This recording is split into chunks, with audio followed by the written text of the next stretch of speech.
nós vamos falar um pouquinho mais sobre o processo de dissociação da água, em que ele é representado pelo KW.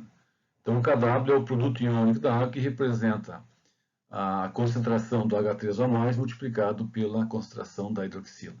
Então, as soluções diluídas, elas podem ter um caráter ácido, um caráter básico e um caráter neutro. Né? E o KW medido para a água, né, que é uma espécie, digamos assim, neutra, né, tem uma constante de 10 na menos 14.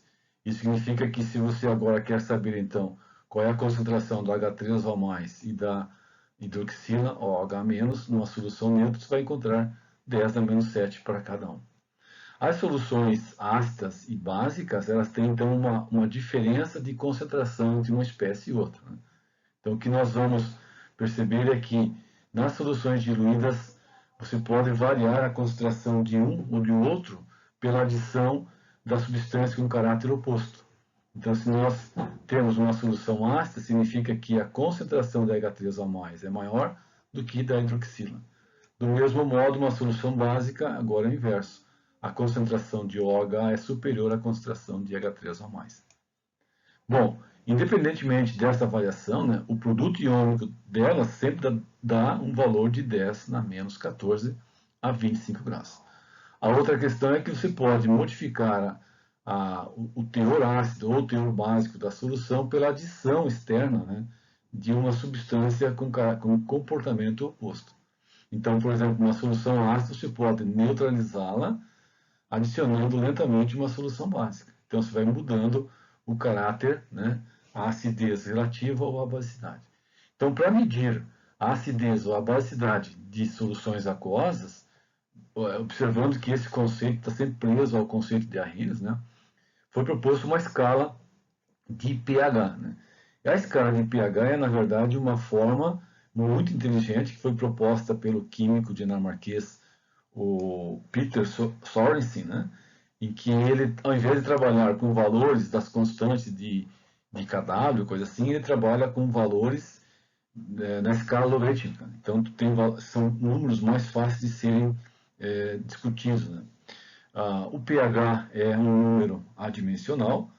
Em soluções diluídas e a 25 graus, nós temos a escala, normalmente ela vai de 0 até 14. Então, soluções de pH, veja que o pH é por definição, né?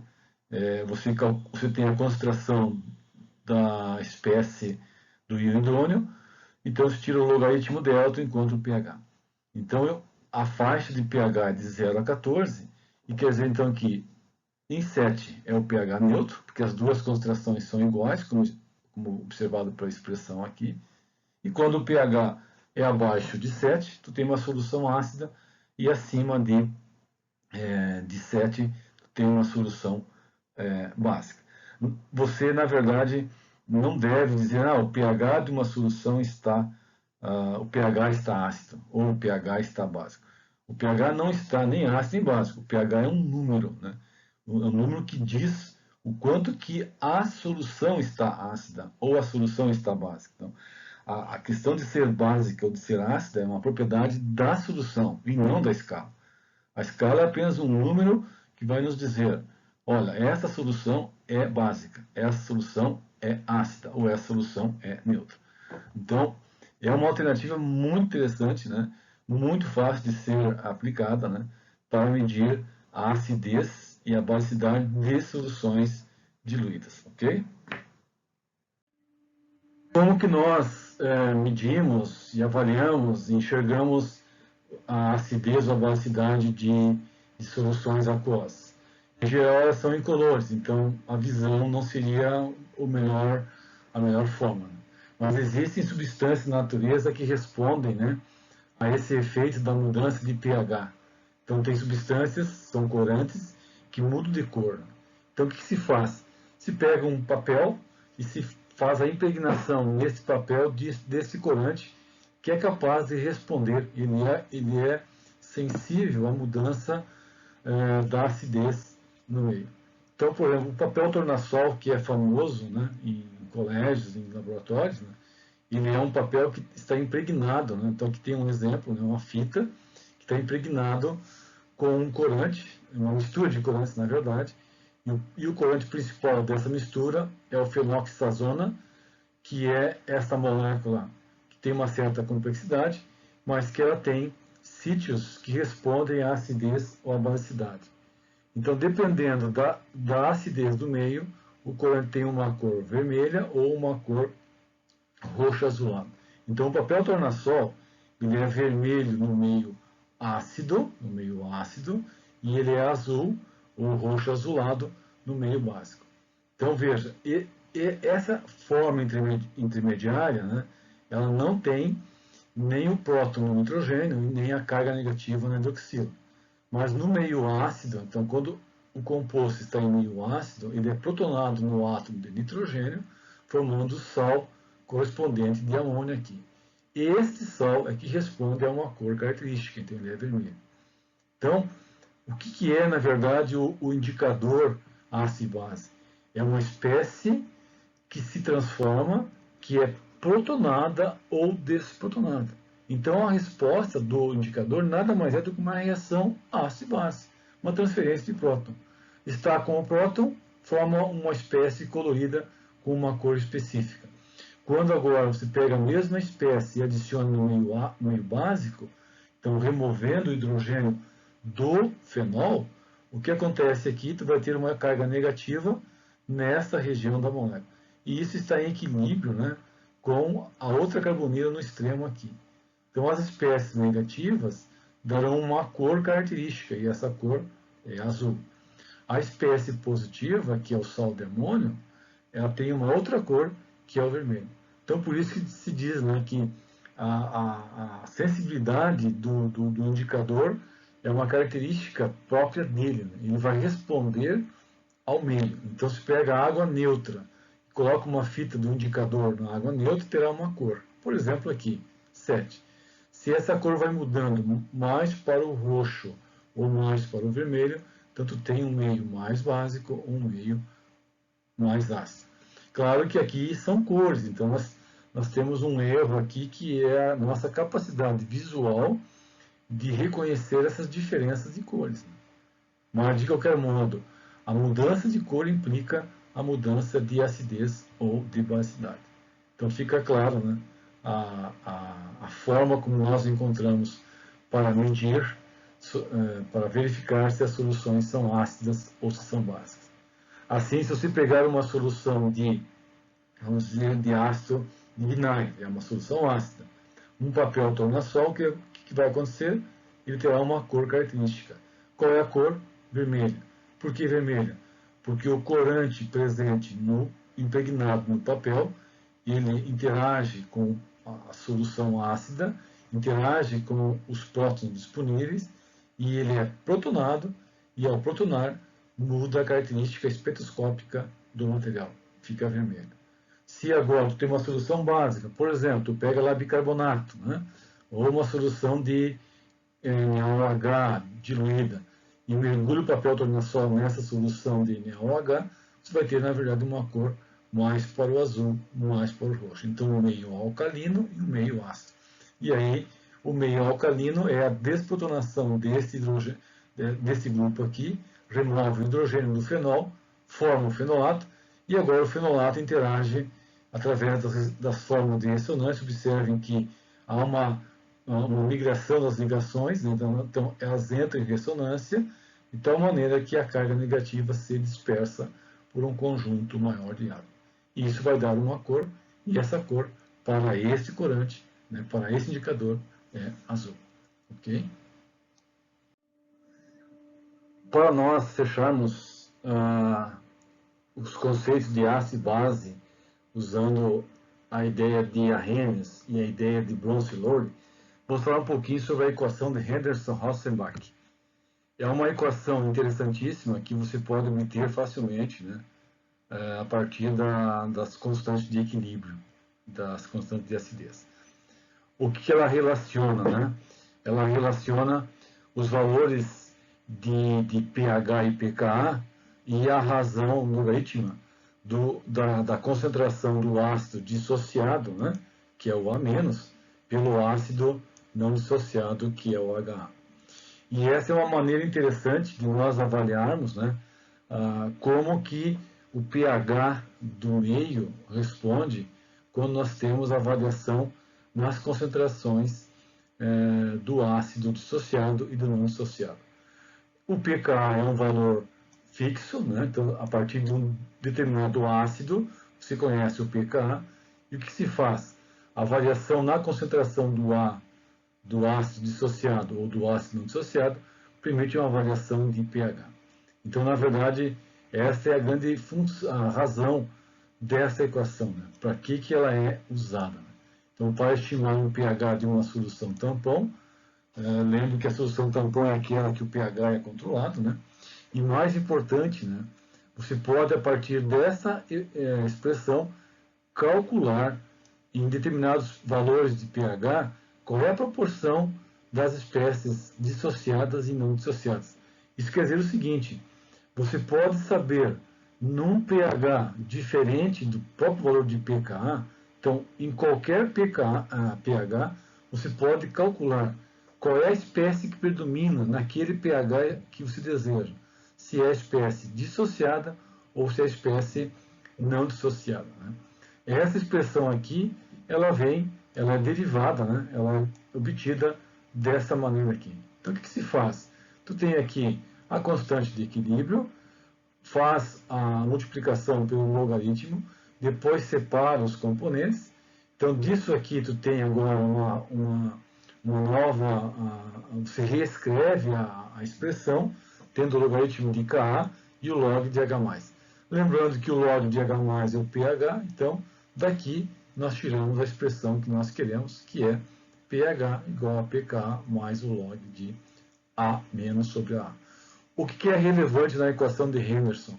O que acontece quando o pH da solução é exatamente igual ao pK? O que acontece nesse caso?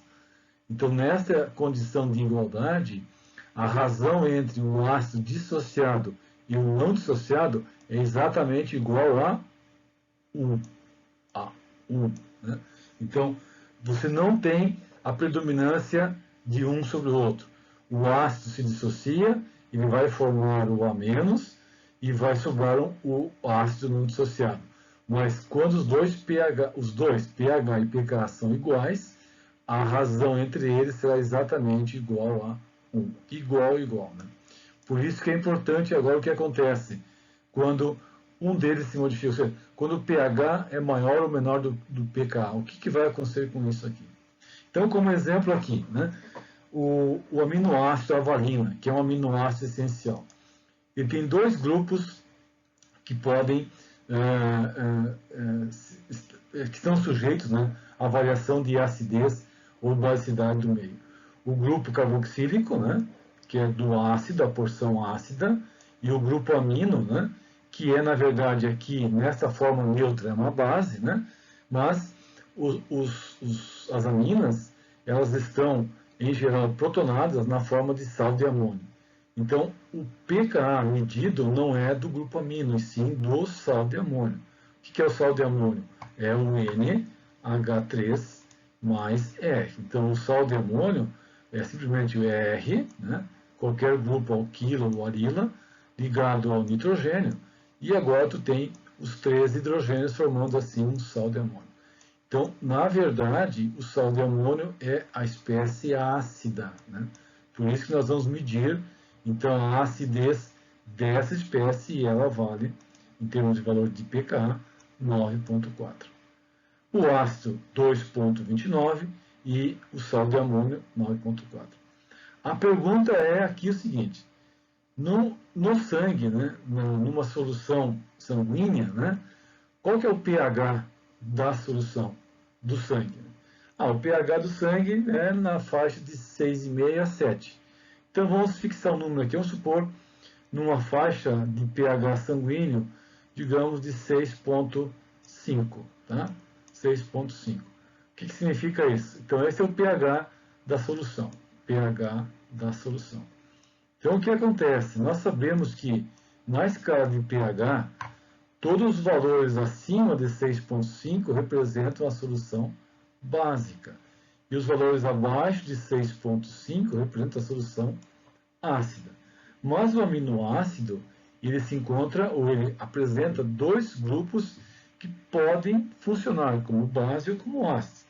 Então, o primeiro deles tem um pKa em 2,9. Então, vamos supor, 2,9 é aqui. E o outro é 9,7. Então, 9,7 vamos imaginar aqui, na escala de 0 a 14. Então, veja que para o grupo, para o sal de amônio, a partir desse ponto, que é 9,74, para cima, né, valores superiores a 9,74 representam a solução básica. Quem é a solução básica? É o sal de amônio desprotonado. Então, é a amina livre. É esta forma que predomina, acima do pH 9,7. Para o ácido, é 2,29. Então, acima de 2,29 é a solução básica relativa ao ácido. Então, acima, básica. E abaixo, a solução ácida. O que é o ácido? É a predominância do grupo carboxílico no desprotonado. O que é o básico aqui? É o ácido desprotonado. Então, acima de 2,9 predomina o carboxilato. Quem é ele? É o grupo que tem então, o carbono e o oxigênio na forma negativa. Então, este é o grupo que predomina acima do pH 2,29. Do sal de amônio, acima de 9,74, predomina aqui a amina livre. E abaixo predomina o sal de amônio. Por quê? Porque essa região é ácida e essa região é básica. Então, a nossa pergunta é, no pH de uma solução sanguínea de 6,5, quais são as espécies que predominam? Então, você vai verificar que nessa faixa de pH de 6,5, né, predomina a forma carboxilato para o ácido e a forma amônio para o sal. Então, olhando aqui as alternativas, né, qual delas tem o grupo carboxilato? Aqui, as duas negativas não servem, né? Aqui as duas neutras também não servem. Aqui uma neutra e uma negativa não serve. E aqui está uma positiva e uma negativa. Então, o carboxilato e o sal de amônio. É essa a resposta. Vejam ainda assim, ó, tem uma coisa muito mais importante aqui, por que digamos assim, as células, né, elas trabalham nesse pH. E aí você vai entender que no pH 6, 6,5, 7, né, que é o pH sanguíneo, dependendo um pouquinho mais, um pouquinho menos, né, os aminoácidos estarão na forma carregada, o grupo carboxilato aniônico e o grupo amino na forma de amônio. Isso tem uma relevância extremamente grande. Eles se tornam mais solúveis em água, né? Então, a forma protonada e a forma desprotonada do grupo carboxilato e do amônio, essas cargas, né, essa espécie zwitteriônica, que é positiva no amônio e é negativa no carboxilato, aumenta enormemente a solubilidade do material em água, né? Então, nós mostramos então, a partir dessa expressão de Henderson-Hasselbalch que você pode estimar num determinado pH quais são as espécies que predominam. O que eu sugiro para vocês? Faça uma continha. Coloca aqui 6,5 no pH, pKa das espécies. Primeiro faz a continha para o amônio, 9,74. Depois faz a continha para o ácido, 2,29. Você vai verificar que na solução tu vai encontrar para o sal de amônio a expressão o ácido dissociado é maior do que o não dissociado e para o sal de amônio essa expressão é inversa. A quantidade do sal da espécie não dissociada é maior do que da espécie dissociada. Ok? Então, guarde bem isso, que essa informação é relevante para nós entendermos, compreendermos qual é a espécie que predomina num determinado pH. E aqui, particularmente, é importante porque é o pH sanguíneo. Ok? Então, no próximo vídeo, nós vamos discutir o terceiro conceito de ácido e base, que é o conceito de Lewis. Ok?